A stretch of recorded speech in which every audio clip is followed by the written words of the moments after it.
Kolkata night riders आणि Sunrisers Hyderabad गेल्या वर्षीच्या IPLच्या दोन फायनलिस्ट टीम मागचा सीझन गाजवणाऱ्या या दोन्ही टीम्स यावर्षी मात्र सुरुवातीला गणल्यात.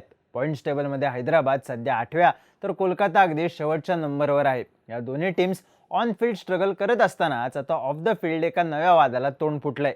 काही दिवसांपूर्वी कोलकाता नाईट रायडर्सचा कॅप्टन अजिंक्य रहाणे याचा इडन गार्डनचे पिच क्युरेटर सुजन मुखर्जी यांच्याशी वाद झाल्याच्या बातम्या आल्या होत्या. त्यानंतर आता सनरायझर्स हैदराबादच्या टीमचा हैदराबाद क्रिकेट असोसिएशनशी वाद झालाय. हा वाद इतका वाढला की सनरायझर्सच्या टीमनं हैदराबादचं होम ग्राउंड सोडण्याची धमकी दिली. या सगळ्या वादात तेलंगणाचे मुख्यमंत्री रेवंत रेड्डी यांचीही प्रतिक्रिया समोर आली. हे सगळं प्रकरण नेमकं आहे काय? सनरायझर्स हैदराबादनं आपलं होम ग्राउंड सोडण्याची धमकी का दिली? अजिंक्य रहाणेचा पिच क्युरेटरशी काय वाद झाला? या टीम्स खरंच आपलं होम ग्राउंड बदलणार का? याचीच माहिती सांगणारा हा व्हिडिओ. नमस्कार, मी चिन्मय आणि तुम्ही पाहताय बोलभिडू. सगळ्यात आधी आपण सनरायझर्स हैदराबादच्या टीमचा हैदराबाद क्रिकेट असोसिएशनशी म्हणजेच HCAशी काय वाद झाला ते पाहूयात. सनरायझर्स हैदराबादच्या फ्रँचायझनं HCAवर धमकावण्याचा, जबरदस्ती करण्याचा आणि ब्लॅकमेलिंगचा आरोप केलाय. या सगळ्या प्रकरणाची सुरुवात एका ईमेलनं झाली. सनरायझर्सच्या टीमचे मॅनेजर श्रीनाथ टिबी यांनी HCAचे अधिकारी श्रीजय श्रीनिवास यांना एक मेल केला होता. त्यात त्यांनी म्हणलेलं की हैदराबाद क्रिकेट असोसिएशनचे अध्यक्ष जगनमोहन राव गेल्या काही वर्षांपासून आमच्या टीमला त्रास देत आहेत. गोष्ट फक्त छळापुरती मर्यादित नाही, तर ते आम्हाला धमकी देत आहेत, जबरदस्ती करतायत आणि ब्लॅकमेलही करतायत. हे सगळं कशासाठी? तर फक्त काही एक्स्ट्रा फ्री तिकिटांसाठी. मुळात सनरायझर्स हैदराबादची टीम IPLच्या प्रत्येक मॅचसाठी HCAला 3,900 तिकीटं फ्री देते. यामध्ये F12A कॉर्पोरेट बॉक्समधल्या 50 तिकिटांचाही समावेश आहे. पण 27 मार्चला झालेल्या लखनौ विरुद्धच्या मॅचपूर्वी HCAनं सांगितलं की या बॉक्समध्ये फक्त 30 लोक बसू शकतात. त्यामुळे त्यांना दुसऱ्या बॉक्समधली 20 तिकीटं हवी आहेत. याबाबत जेव्हा सनरायझर्सच्या टीमनं असोसिएशनशी बोलण्याचा प्रयत्न केला तेव्हा त्यांनी नवा खेळ सुरू केला. 27 मार्चला सनरायझर्सचं होम ग्राउंड असलेल्या हैदराबादच्या राजीव गांधी इंटरनॅशनल स्टेडियमवर लखनौ आणि हैदराबाद यांच्यात मॅच झाली. या मॅचपूर्वी HCAनं F3 कॉर्पोरेट बॉक्सला डायरेक्ट कुलूप लावलं. जोपर्यंत 20 एक्स्ट्रा तिकीटं मिळणार नाहीत तोपर्यंत हा कॉर्पोरेट बॉक्स उघडला जाणार नाही अशी धमकी HCAनं दिली. हा प्रश्न सोडवण्यासाठी तातडीनं बैठक घेण्याची मागणीही असोसिएशननं केली. मॅच सुरू होण्याच्या 1 तास आधीपर्यंत हा कॉर्पोरेट बॉक्स बंद होता असा आरोप सनरायझर्स हैदराबादनं केलाय. हा बॉक्स लखनौ सुपर जायंट्सचे मालक संजीव गोयंका यांना देण्यात आला होता. असोसिएशननं हे फक्त आम्हाला ब्लॅकमेल करण्यासाठी केलं होतं असा आरोप सनरायझर्स हैदराबादनं केलाय. फ्रँचायझच्या मते हे बेकायदेशीर असून जर हे सगळं थांबलं नाही तर फ्रँचायझला त्यांचं होम ग्राउंड हैदराबादवरून दुसरीकडे शिफ्ट करण्याचा निर्णय घ्यावा लागेल. सनरायझर्स हैदराबादनं HCAचे अध्यक्ष जगनमोहन राव यांच्यावर आणखी बरेच आरोप केलेत. SRHनं आरोप केला की IPL सुरू होण्याच्या काही दिवस आधी राव यांनी अचानक त्यांना प्रत्येक मॅचची 10% तिकीटं देण्याची मागणी केली होती. SRHच्या म्हणण्यानुसार ते HCAला ऑलरेडी 3,900 तिकीटं फ्री देत होते. त्यांची मागणी आणखी तिकिटांची होती, पण यामुळे चाहत्यांसाठी तिकीटच उरणार नाहीत, म्हणून आम्ही ही मागणी नाकारल्याचं सनरायझर्स हैदराबादनं सांगितलं. यावरून राव यांनी ते आम्हाला कोऑपरेट करणार नाही तशी धमकी दिल्याचा आरोप सुद्धा फ्रँचायझनं केलाय. राव 2,500 तिकीटं मागत होते. आमच्याकडे पर्याय नव्हता, त्यामुळे आम्ही त्यांना आणखी 1,000 तिकीटं देण्यास राजी झालो, पण त्यांना हे मान्य नव्हतं. शेवटी आम्हाला त्यांना 2,000 जास्तीची तिकीटं द्यावी लागली असं सनरायझर्स हैदराबादनं म्हणलंय. SRHनं राव यांच्यावर फ्रँचायझनं केलेल्या कामाचं श्रेय घेतल्याचा आरोपही केलाय. फ्रँचायझच्या म्हणण्यानुसार स्टेडियम दुरुस्तीसाठी फ्रँचायझनं पैसे खर्च केले होते, पण राव यांनी अनेक मुलाखती देत या सगळ्या कामाचं श्रेय स्वतःकडे घेतलं. सनरायझर्सच्या टीमच्या मॅनेजरच्या म्हणण्यानुसार सनरायझर्स हैदराबाद फ्रँचाइज आणि हैदराबाद क्रिकेट असोसिएशन यांच्यात गेल्या 12 वर्षांपासून संबंध आहेत.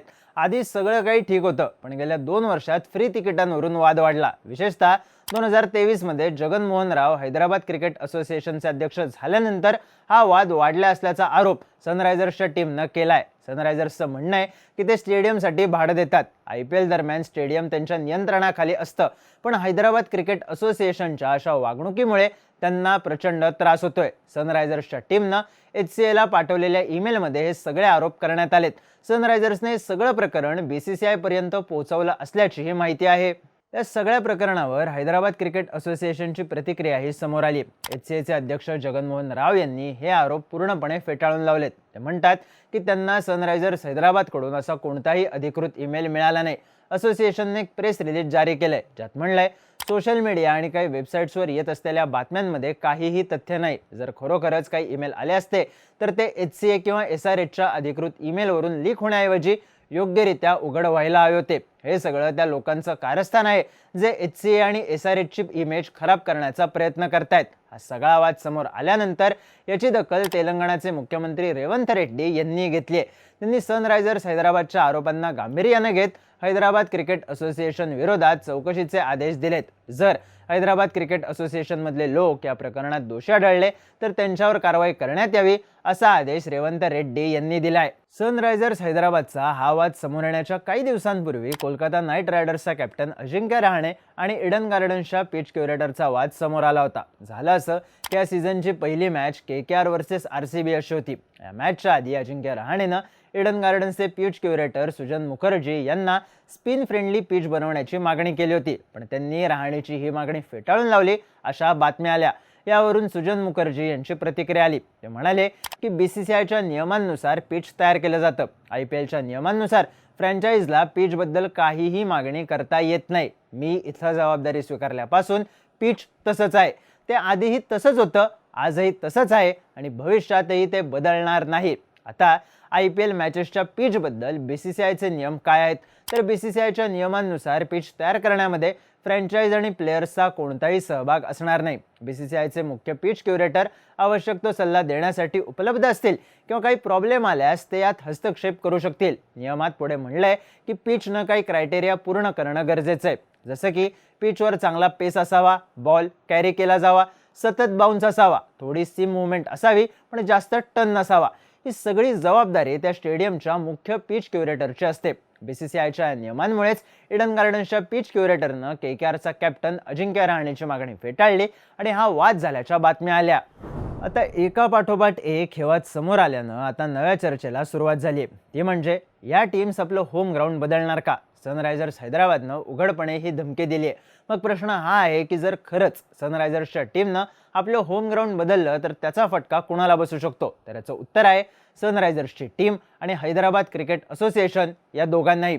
समजा सनरायझर्सच्या टीमनं आपलं होम ग्राउंड हैदराबादवरून दुसरीकडे शिफ्ट केलं तर यामुळे असोसिएशनला मिळणारा मॅच रेव्हेन्यू, तिकीट सेलमधून मिळणारा वाटा बंद होईल. IPL सारख्या जगातल्या सगळ्यात मोठ्या क्रिकेट लीगच्या मॅचेस होस्ट करण्यातून प्रचंड पैसा कमावता येतो. हैदराबाद क्रिकेट असोसिएशनला हा पैसा जाऊ देणं अजिबात परवडणारं नाही. दुसरीकडे होम ग्राउंड बदललं तर त्याचा फटका सनरायझर्स हैदराबादच्या टीमलाही बसू शकतो. हैदराबादच्या फ्रँचाईजनं आपली टीम राजीव गांधी स्टेडियमच्या पिचनुसार तयार केली. या टीममध्ये Travis head, Abhishek Sharma, Ishan Kishan, Heinrich Klaasen यांच्यासारखे हार्ड हिटर बॅटर्स आहेत जे इथल्या फ्लॅट पिचवर खोऱ्यानं रन्स चोपतात. पण पिच फ्लॅट नसलं तर टीमची बॅटिंग गंटते, हे बऱ्याचदा दिसून आले. दिल्ली विरुद्ध विशाखापट्टणम इथं झालेल्या मॅचमध्ये हेच घडलं. या मॅचमध्ये हैदराबादची टीम फक्त 163 रन्सवर ऑल आउट झाली. या पिचवर फास्ट बॉलर्सला स्विंग मिळत होता, जो खेळण्यात हैदराबादचे बॅटर्स अपयशी ठरले. आता कोलकात्यानं नमती भूमिका घेतल्याची चर्चा असली तरी जर हैदराबादच्या टीमनं कठोर निर्णय घेतला तर BCCIवर दबाव वाढवायला कोलकाता नाईट रायडर्स काय निर्णय घेणार हे पाहणं सुद्धा महत्त्वाचं ठरेल. हैदराबाद आणि कोलकाताच्या टीमनं खरंच आपलं होम ग्राउंड बदललं तर हा दोन्ही टीमच्या फॅनसाठी मोठा धक्का असेल. पण जर हा वाद सुटला नाही तर कदाचित IPLचे डायनॅमिक्सच बदलू शकतात. त्यामुळे या वादावर काय तोडगा निघतो हे पाहणं महत्त्वाचं आहे. या सगळ्या वादाबद्दलच्या तुमच्या प्रतिक्रिया कमेंट करून नक्की सांगा आणि IPL बद्दलचे इंटरेस्टिंग व्हिडिओज पाहण्यासाठी बोलबिडूच्या YouTube चॅनलला सबस्क्राईब करायला विसरू नका.